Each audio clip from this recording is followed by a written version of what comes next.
I never imagined I'd hear my daughter scream like that again.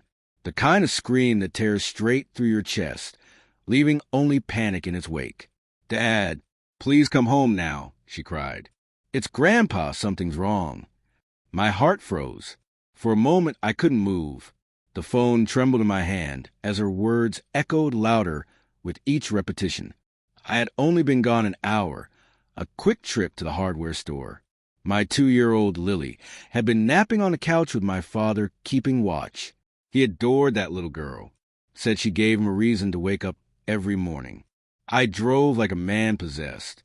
Every red light felt like an enemy. My mind raced, tangled in a storm of fear and guilt.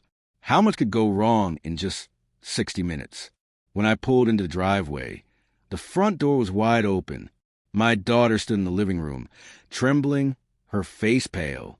"Dad," she whispered, pointing toward the floor. And there he was, my father, collapsed beside Lily's crib, one hand still near her blanket.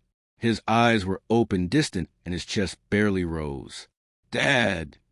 I shouted, falling to my knees. The room spun.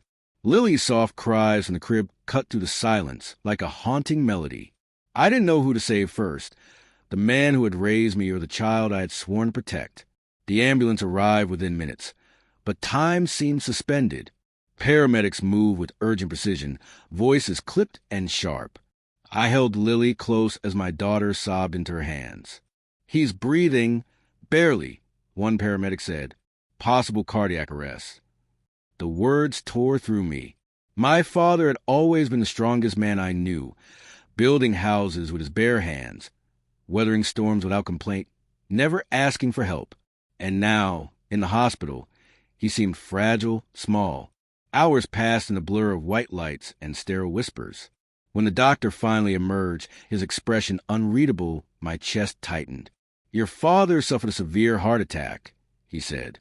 "He's stable for now, but there's something you should know." He paused. "It looks like he's been under significant stress. Emotional stress, not just physical. Has something happened recently?" I didn't know what to say. My mind went blank. Flipping through the quiet moments I brushed aside, the nights he sat silently on the porch, staring into the distance. Just last week, he'd asked me if Lily would remember him if he were gone. I thought it was sentimental. I never asked why. When we were finally allowed to see him, he looked peaceful, eyes closed, a faint smile on his face. I took his rough, warm hand, the same hand that had guided me through life. "Dad," I whispered, voice breaking.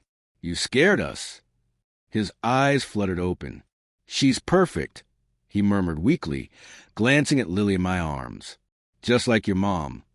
Then his hand tightened slightly around mine. "Promise me, son, don't take time for granted. It ends faster than you think." 2 days later, he passed away, quietly, peacefully, as if he had waited to make sure we were all safe before letting go. The house feels colder now. His chair by the window sits empty. His coffee mug remains on the table, a thin layer of dust gathering. Lily toddles around the living room, sometimes pointing to the chair and babbling as if she still feels him there. After the funeral, I found a small notebook in his drawer. Inside were letters, notes to me, to Lily, to the family. In one, he had written, "If you're reading this, my time came sooner than expected. Don't let guilt live where love should. Life doesn't wait for apologies."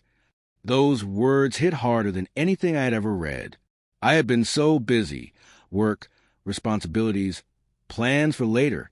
I always assumed there would be more time. Time to talk. Time to thank him. Time to sit beside him while he told the same stories again. But time ran out. Now, every morning, I carry Lily to the window seat, letting sunlight pour over us. I tell her stories about the man who built this home, who held her in his arms and whispered, "You're my second chance at life." She won't remember him as I do, but maybe, just maybe, she'll grow up feeling the warmth he left behind. Because some love doesn't fade. It simply changes form.